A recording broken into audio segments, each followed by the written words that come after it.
Hi hello welcome back to Samruddhi Sadana vlogs in Kannada. ನಾನು ನಿರ್ಮಲಾ. ಬನ್ನಿ ಇವತ್ತಿನ ಡೇ 9 ವೆಯ್ಟ್ ಲಾಸ್ ಚಾಲೆಂಜ್ ವ್ಲಾಗನ್ನು ಸ್ಟಾರ್ಟ್ ಮಾಡ್ತಾ ಇದ್ದೀನಿ. ಬೆಳಗ್ಗೆ ತುಂಬ ಚೆನ್ನಾಗಿ ಎಕ್ಸಸೈಸ್ ಆಯಿತು ಇವತ್ತು. 5:15 ಹಿಡಿದು 6:15ವರೆಗೂ ಚೆನ್ನಾಗಿ ಎಕ್ಸಸೈಸ್ ಮಾಡಿದೆ. ಲಾಸ್ಟಲ್ಲಿ ಒಂದು ಕ್ಲಿಪ್ ಇರಲಿ ಅಂತ ವಿಡಿಯೋ ಮಾಡಿಕೊಂಡೆ. ಬನ್ನಿ ಇವತ್ತಿನ ನನ್ನ ವೆಯ್ಟ್ ನೋಡೋಣ ಬನ್ನಿ. ಆ್ಯಕ್ಚುಲಿ ನಾನು ನೆನ್ನೆನೇ ಹಾಕಬೇಕಾಗಿತ್ತು, ಬಟ್ ಹಾಕೋಕ್ಕಾಗಲಿಲ್ಲ. 73.35 ಇದೆ, ಓಕೆನಾ. ಸೊ ವೆಯ್ಟ್ ಜಾಸ್ತಿನೂ ಆಗಲಿಲ್ಲ, ಕಮ್ಮಿನೂ ಆಗಲಿಲ್ಲ. ಆಲ್ಮೋಸ್ಟ್ ನಾನು ಸುಮಾರು ಒಂದು 16.5 kg ಆಗುವಷ್ಟು ವೆಯ್ಟ್ ಲಾಸ್ ಮಾಡ್ಕೊಬಿಟ್ಟಿದ್ದೀನಿ. ನಿಧಾನಕ್ಕೆ ಹೋಗ್ತಾ ಇದೆ, ಪರವಾಗಿಲ್ಲ, ನಿಧಾನಕ್ಕೆ ಹೋಗಲಿ, ನನಗೇನು ಟೆನ್ಷನ್ನೇ ಇಲ್ಲ. ನಂತರ ಬಂದು ಊಟ ಈ ರೀತಿ ಇತ್ತು. ಇದು ಬಂದು ಬಾಯ್ಲ್ಡ್ ರೈಸು ಮತ್ತು ಟೊಮೊಟೊ ಚಟ್ನಿ, ಹಾಗೆ ಶೇಂಗಾ ಚಟ್ನಿ, ಕಡಲೆ ಬೀಜ, ಕಡಲೆಬೇಳೆ ಎಲ್ಲ ಹಾಕಿಬಿಟ್ಟು ಚಟ್ನಿ ಮಾಡಿದ್ದೆ. ಸೊ ಅದು ಹಾಗೆ ಒಂದು ಬನಾನಾ, ಹಾಗೆ ಒಂದು ಆರೆಂಜನ್ನು ತೊಗೊಂಡಿದ್ದೀನಿ. ಅದಕ್ಕೆ ಮುಂಚೆ ಒಂದು ಬನಾನಾ ತೊಗೊಂಡಿದ್ದೆ. ಸೊ ಇಷ್ಟು ನನ್ನ ಊಟ, ಇವತ್ತಿನ ಊಟ, ಲಂಚು ಈ ರೀತಿ ಇತ್ತು. Okay, hi hello welcome back to Samruddhi Sadana vlogs Kannada. ನಾನು ನಿರ್ಮಲಾ. ಬನ್ನಿ ಇವತ್ತಿನ ವಿಡಿಯೋನ ಶುರು ಮಾಡ್ತಾ ಇದ್ದೀನಿ. ನನ್ನ ಮಗಳು ಮಮ್ಮಿ ನೇನೋಸ್ತಾನು ಅಂತ ನಾನು ಬರ್ತೀನಿ ಅಂತ ವಿಡಿಯೋಗೆ. ಓಕೆ, ಊಟ ಎಲ್ಲ ಮಾಡಿದ್ದಾಯಿತು, ಎಲ್ಲ ಕೆಲಸ ಮುಗೀತು. ಇವಾಗ ಮಗಳ ಸ್ಕೂಲ್ ಹತ್ರ ಹೋಗೋಣ ಅಂತ ಹೇಳಿ ಹೊರಡ್ತಾ ಇದ್ದೀನಿ. ಇವತ್ತು ಮಗಳ ಸ್ಕೂಲಲ್ಲಿ, ಅಂದರೆ ನಿದೀಕ್ಷಾ ಸ್ಕೂಲಲ್ಲಿ, ಚಿಕ್ಕಮಗಳ ಸ್ಕೂಲಲ್ಲಿ ಗ್ಯಾಲ್ರಿ ವಾಕ್ ಇದೆಯಂತೆ. ಗ್ಯಾಲ್ರಿ ವಾಕ್ ಅಂದರೆ ಒಂದೊಂದು ಟಾಪಿಕ್ ಕೊಟ್ಟಿರ್ತಾರೆ ಮಕ್ಕಳಿಗೆ. ಸೊ ಅದ್ರ ಬಗ್ಗೆ ಒಂದೊಂದು ಮಾಡೆಲ್ ಮಾಡುವಂಥದ್ದು. ನಾನು 1-2 ಮಾಡೆಲ್ ಮಾಡಿ ಕಳಿಸಿದ್ದೀನಿ. ಏನು ಅನ್ನೋದನ್ನು ನಾನು ಅಲ್ಲಿ ತೋರಿಸ್ತೀನಿ. ಬನ್ನಿ ಹೊರಡೋಣ. ಟೈಮ್ ಆಯಿತು, 10 ಗಂಟೆಯಿಂದ ಹಿಡಿದು 1 ಗಂಟೆವರೆಗೂ ಅಂತ ಹೇಳಿರೋದು. ಸೊ ಆಗಲೇ 1:45 ಆಯಿತು ಟೈಮು. ನಾನು ಆ್ಯಕ್ಚುಲಿ ಲೇಟ್ ಮಾಡಿದೆ, ಯಾಕಂದರೆ ಸೊ ಎಲ್ಲರೂ ನೋಡ್ಕೊಂಡು ಹೋಗಲಿ, ವಿಡಿಯೋ ಮಾಡೋದಕ್ಕೆ ಚೆನ್ನಾಗಿರುತ್ತೆ ಲೇಟಾಗಿ ಹೋದರೆ ಅಂತ ಹೇಳಿ. ಸೊ ಇವಾಗ ಹೊರಡ್ತಾ ಇದ್ದೀನಿ. ಸೊ ಹೊರಡೋಣ ಬನ್ನಿ, ಹೋಗೋಣಮ್ಮ. ಫುಲ್ ಎಕ್ಸೈಟ್ ಆಗಿದ್ದಾಳೆ ನನ್ನ ಮಗಳು. ಹೋಗೋಣ ಹೈಕ್ ಅಂತಮ್ಮ. ಬನ್ನಿ ಹೊರಡೋಣ. ಇನ್ನು ಇವಾಗ ಸ್ಟಾರ್ಟ್ ಮಾಡ್ತಾ ಇದ್ದೀನಿ. ಅವಾಗಲೇ ಬಾಯ್ ಅಂತಾಳೆ.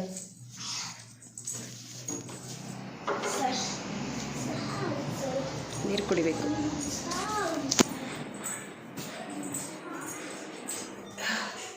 ಕಿಚನ್ ಎಲ್ಲ ಕ್ಲೀನ್ ಮಾಡಿದ್ದಾಯಿತು. ಇಲ್ಲಿ ಪಳ ಪಳ ಪಳ ಪಳ ಪಳ ಅಂತ ಇದೆ.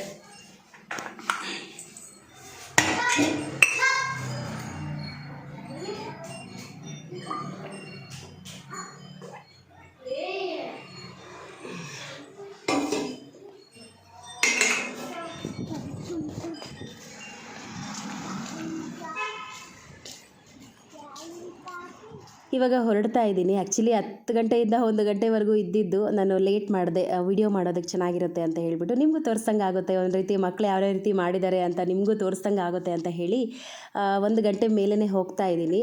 ಹಾಗೆ ಇನ್ನೂ 2 ಮಕ್ಕಳು ಸಿಕ್ಕಿದ್ರು ಹೊರಡ್ತಾ, ಅವ್ರನ್ನೂ ಕರ್ಕೊಂಡು ಹಾಗೆ ಹೋಗ್ತಾ ಇದ್ದೀನಿ. ಗ್ಯಾಲ್ರಿ ವಾಕ್ ಅಂತ ಅಂದರೆ ಒಂದೊಂದು ಟಾಪಿಕ್ ಕೊಟ್ಟಿರ್ತಾರೆ, ಅದ್ರ ಬಗ್ಗೆ ಮಾಡೆಲ್ ಮಾಡೋ ಅಂಥದ್ದು. ಅಂದರೆ ಒಂದು ಹಾಸ್ಪಿಟಲ್ ಬಗ್ಗೆ, ಅಥವಾ ಈ ಗ್ರಹಗಳ ಬಗ್ಗೆ, ಅಥವಾ ಏನು ಫ್ರೀಡಮ್ ಫೈಟರ್ಸ್ ಬಗ್ಗೆ, ಇವ್ರ ಬಗ್ಗೆ ಎಲ್ಲನೂ ಒಂದೊಂದು ಮಾಡೆಲ್ ಮಾಡೋ ಅಂಥದ್ದು. ಬನ್ನಿ ನಿಮಗೆ ತೋರಿಸ್ತೀನಿ ಯಾವ ರೀತಿ ಇರುತ್ತೆ ಏನು ಅಂತ. ತುಂಬ ಚೆನ್ನಾಗಿ ಮಾಡಿದರು ಮಕ್ಕಳು ಮಾಡಿರೋದಿಲ್ಲ, ಪೇರೆಂಟ್ಸು. ಬಟ್ ಚೆನ್ನಾಗಿತ್ತು, ಐಡಿಯಾ ಎಲ್ಲ ತುಂಬ ಚೆನ್ನಾಗಿ ಯೂಸ್ ಮಾಡಿಕೊಂಡು ಮಾಡಿದ್ದಾರೆ. ಸಕ್ಕತ್ತಾಗಿತ್ತು ನೋಡೋದಕ್ಕೆ ಮಾತ್ರ. ನನ್ನ ಮಗಳಂತೂ, ನಾನು ಆ್ಯಕ್ಚುಲಿ 10 ಗಂಟೆ ಹಂಗೆ ಹೋಗೋಣ ಅಂತ ಅಂದ್ಕೊಂಡಿದ್ದೆ. ಎಲ್ಲರೂ ಇದ್ದರೆ ವಿಡಿಯೋ ಮಾಡೋದಕ್ಕೆ ಒಂಥರ ಮುಜುಗರ ಅಂತ ಹೇಳಿ ಇವಾಗ ಹೊರಡ್ತಾ ಇದ್ದೀನಿ. ನನ್ನ ಮಗಳಂತೂ ಮಮ್ಮಿ ಯಾವಾಗ ಹೋಗೋದು, ಎಲ್ಲರೂ ಹೋಗಿ ಬಂದುಬಿಟ್ಟಿದ್ದಾರೆ, ನಾನು ಇನ್ನೂ ಹೋಗಲಿಲ್ಲ, ನಡಿ ಹೋಗೋಣ ಅಂತ ಇದು ಮಾಡ್ತಾಯಿದ್ಲು. ಸರಿ ಅಂತ ಹೋದೆ. 1:45 ಆಗೋಗಿತ್ತು ನಾನು ಹೋಗೋ ಅಷ್ಟೊತ್ತಿಗೆ. ಇನ್ನು ಡೇ ಕೇರ್ ಮಕ್ಕಳೆಲ್ಲ ಬಂದಿದ್ದರು. ಅಂದರೆ ಡೇ ಕೇರ್ ಅಂದರೆ ಸುಮಾರು ಒಂದು 4 ಗಂಟೆ 5 ಗಂಟೆವರೆಗೂ ಇರ್ತಾರೆ. ಸೊ ನೋಡ್ತಿರ್ಬೋದು ನನ್ನ ಮಗಳ ಸ್ಕೂಲ್ ಇದು, ನನ್ನ ಚಿಕ್ಕ ಮಗಳ ಸ್ಕೂಲು ಯಾವ ರೀತಿ ಇದೆ ಅಂತ. ಬನ್ನಿ ಹಾಗೆ ನೋಡೋಣ ಮಕ್ಕಳು ಯಾವ್ಯಾವ ರೀತಿಯಾದಂತಹ ಮಾಡೆಲ್ಸನ್ನು ಮಾಡಿದ್ದಾರೆ ಅಂತ ಹೇಳಿ ನೋಡೋಣ ಬನ್ನಿ. ನಾನು 1-2 ಮಾಡೆಲ್ ಮಾಡಿದ್ದೀನಿ, ಸಿಟಿ ಮತ್ತು ವಿಲೇಜು. ಆ್ಯಕ್ಚುಲಿ ನಾನು 2 ಕೊಟ್ಟಿದ್ದರು, ಸಿಟಿ ವಿಲೇಜ್ 2 ಕೊಟ್ಟಿದ್ದರು. ನಾನು ಸಿಟಿ ಸಾಕೇನೋ ಅಂದ್ಬಿಟ್ಟು, ವಿಲೇಜ್ ಸಾಕೇನೋ ಅಂತ ಹೇಳಿ 1 ಮಾಡೆಲ್ ಮಾತ್ರ ತೊಗೊಂಡೋಗಿದ್ದೆ. ಆಮೇಲೆ ಇಲ್ಲ, ಸಿಟಿನೂ ಬೇಕು ಅಂತ ಹೇಳಿದ್ರು. ಮತ್ತೆ ಇನ್ನೊಂದು ಸತಿ ಎಲ್ಲ ಅವೆರಡು ಮಾಡೆಲ್ನ ಮಾಡಿ ಕಳಿಸಿದ್ದೀನಿ. ಬನ್ನಿ ಯಾವ ರೀತಿ ಇರುತ್ತೆ ಏನು ಅನ್ನೋದನ್ನು ನೋಡೋಣ. ನೋಡ್ತಿರ್ಬೋದು ಏನು ಸೂಪರ್ ಡೂಪರಾಗಿ ಮಾಡಿದ್ದಾರೆ ಗೊತ್ತಾ. ಎಷ್ಟು ಚೆನ್ನಾಗಿ ಐಡಿಯಾನ ಉಪಯೋಗಿಸಿ ಮಾಡಿದ್ದಾರೆ ಅಂದರೆ ತುಂಬ ಚೆನ್ನಾಗಿತ್ತು ನೋಡೋದಕ್ಕೆ ಮಾತ್ರ. ಹೇಳಿರುವಂಥ ಟಾಪಿಕ್ಕು ಅಚ್ಚುಕಟ್ಟಾಗಿ ಮಾಡಿದರು, ತುಂಬ ಚೆನ್ನಾಗಿತ್ತು. ನೋಡ್ತಿರ್ಬೋದು ಯಾವ ರೀತಿ ಇದೆ ಅಂತ ಹೇಳಿ. ಹೇಳಿ. ಸೊ ಇವೆಲ್ಲ ನೋಡ್ತಿದ್ರೆ ನಮಗೆ ಚಿಕ್ಕ ವಯಸ್ಸಲ್ಲಿ ಪ್ರಾಜೆಕ್ಟ್ ವರ್ಕ್ ಅಂತ ಕೊಡ್ತಾಯಿದ್ರು, ಅದೇ ನೆನಪು ಬರ್ತಾಯಿತ್ತು ನನಗೆ. ನೋಡಿ ಇವೆಲ್ಲ ಶೇಪ್ಸು ಬೇಳೆಗಳಲ್ಲಿ ಮಾಡಿರೋದು, ಏನು ಸಕ್ಕತ್ತಾಗಿ ಕಾಣಿಸ್ತಾ ಇದೆಯಲ್ವಾ. ಮತ್ತು ಸ್ಕೂಲಲ್ಲಿ ಮಕ್ಕಳ ಕೈಯಲ್ಲಿ ಮಾಡಿಸಿರೋಂಥ ಪ್ರಾಜೆಕ್ಟ್ಸು ಇವೆಲ್ಲನೂ. ಅನಂತರ ಬಂದು ನೋಡಿ ಇದು ನಾನು ಮಾಡಿರೋ ಅಂಥದ್ದು ಸಿಟಿ ಯಾವ ರೀತಿ ಕಾಣಿಸ್ತಾ ಇದೆ ನನಗೆ ಕಮೆಂಟ್ ಮೂಲಕ ತಿಳಿಸಿ. ನಾನು ಮಾಡಿರೋ ಅಂಥದ್ದು ಇದಕ್ಕೆ ಸುಮಾರು ಒಂದು 2 ದಿನ ನಾನು ಟೈಮ್ ತೊಗೊಂಡಿದ್ದೀನಿ ಅದನ್ನೆಲ್ಲ ಮಾಡೋದಕ್ಕೆ. ಅಂದರೆ ಸಣ್ಣ ಪುಟ್ಟವೇ ತುಂಬಾ ಕೆಲಸ ಆಯಿತು, ಅದಕ್ಕೆ ಕೆಲಸ ಹಿಡೀತು. ಆನಂತರ ವಿಲೇಜ್ ಫಸ್ಟ್ ಇದನ್ನು ಮಾಡಿ ಕಳಿಸ್ದೆ. ಸೊ ಆಮೇಲೆ ಇಲ್ಲ ಸಿಟಿನೂ ಬೇಕು ಅಂತ ಹೇಳಿದ್ರು. ಆಮೇಲೆ ಸಿಟಿ ಮಾಡಿಕೊಂಡು ತೊಗೊಂಡೋದೆ. ಇವೆರಡು ನಾನು ಮಾಡಿರೋ ಅಂಥದ್ದು. ತುಂಬ ಚೆನ್ನಾಗಿ ಕಾಣಿಸ್ತಾ ಇದೆಯಲ್ಲ, ನನಗೆ ತುಂಬ ಇಷ್ಟ ಆಯಿತು. ನಾನು ಮಾಡಿದ್ದೀನಿ ಅನ್ನೋದು ನನಗೊಂಥರ ಖುಷಿ. ಅನಂತರ ನೋಡ್ತಿರ್ಬೋದು ಯಾವ್ಯಾವ ರೀತಿ ಇದ್ದಾವೆ ಅಂತ ಹೇಳಿ. ತುಂಬ ಚೆನ್ನಾಗಿ ಮಾಡಿ ಕಳಿಸಿದ್ರು. ಈ ಥರ ಎಲ್ಲ ನೋಡೋದಕ್ಕೆ ಒಂಥರ ಖುಷಿ, ಚೆನ್ನಾಗಿರುತ್ತೆ. ನಾವೇ ಅವಾಗೆಲ್ಲನೂ ಈ ಎಕ್ಸಿಬಿಷನ್ಗೆ ನೆಹರು ತಾರಾಲಯ ಅಂತ ಹೇಳ್ತಾ ನೋಡಿ, ಅಲ್ಲೂ ಕರ್ಕೊಂಡೋದಾಗ ಮಾತ್ರ ನಾವು ಇವೆಲ್ಲ ನೋಡ್ತಾ ಇದ್ದಿದ್ದು. ಬಟ್ ಇವಾಗ ಸ್ಕೂಲ್ಗಳಲ್ಲೇ ಮಾಡ್ತಿದ್ದಾರೆ. ಚೆನ್ನಾಗಿರುತ್ತೆ ನೋಡೋದಕ್ಕಂತೂ. ನೋಡಿ ಯಾವ್ಯಾವ ರೀತಿ ಇದೆ ಅಂತ ಹೇಳಿ.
ಸೊ ಆವಾಗವಾಗ ಮಕ್ಕಳಿಗೆ green day, pink day, yellow day ಅಂತ ಈ ರೀತಿ ಮಾಡಿಸ್ತಿರ್ತಾರೆ.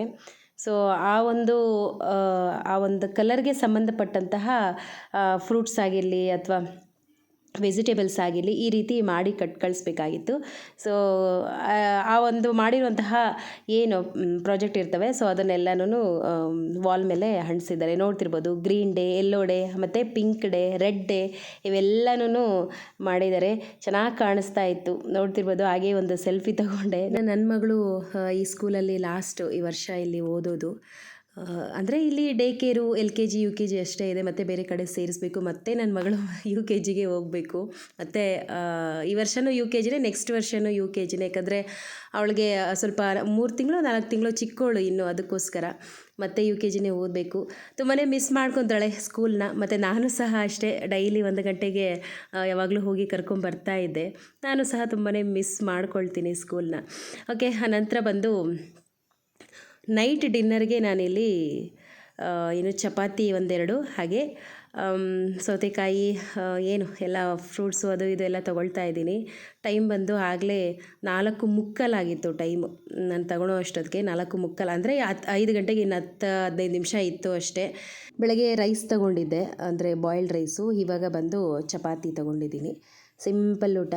ಅಂದರೆ ಬೆಳಗ್ಗೆ ಸ್ವಲ್ಪ ಕೆಲಸ ಜಾಸ್ತಿನೇ ಇತ್ತು, ಬೇಗ ಹಸುವಾಗ್ತಾಯಿತ್ತು. ಅದಕ್ಕೋಸ್ಕರ ಒಂದು 5 ಗಂಟೆ ಅಷ್ಟೊತ್ತಿಗೆ ನಾನು ಊಟ ಮಾಡಿಬಿಟ್ಟೆ. ತುಂಬ ಬೇಗ ಏನಾದರೂ ಹಸುವಾಗಿದೆ ಅಂದರೆ ಒಂದು 4:15ಗೆ ಬಾರಿಸ್ಬಿಡ್ತೀನಿ. ನಾನೇನು ಮುಲಾಜೆ ನೋಡೋದಿಲ್ಲ. 4:15ಗೆಲ್ಲ ತಿಂದ್ಬಿಡ್ತೀನಿ. ಯಾರು ತಿಂತಾರೋ ಯಾರು ಬಿಡ್ತಾರೋ ಫಸ್ಟ್ ನನ್ನ ಹೊಟ್ಟೆಗಂತೂ ಹಾಕ್ಕೊಬಿಡ್ತೀನಿ. ಟೈಮ್ ಕರೆಕ್ಟಾಗಿ ಫಾಲೋ ಮಾಡ್ತಾಯಿದ್ದೀನಿ 3-4 ತಿಂಗಳಿಂದ.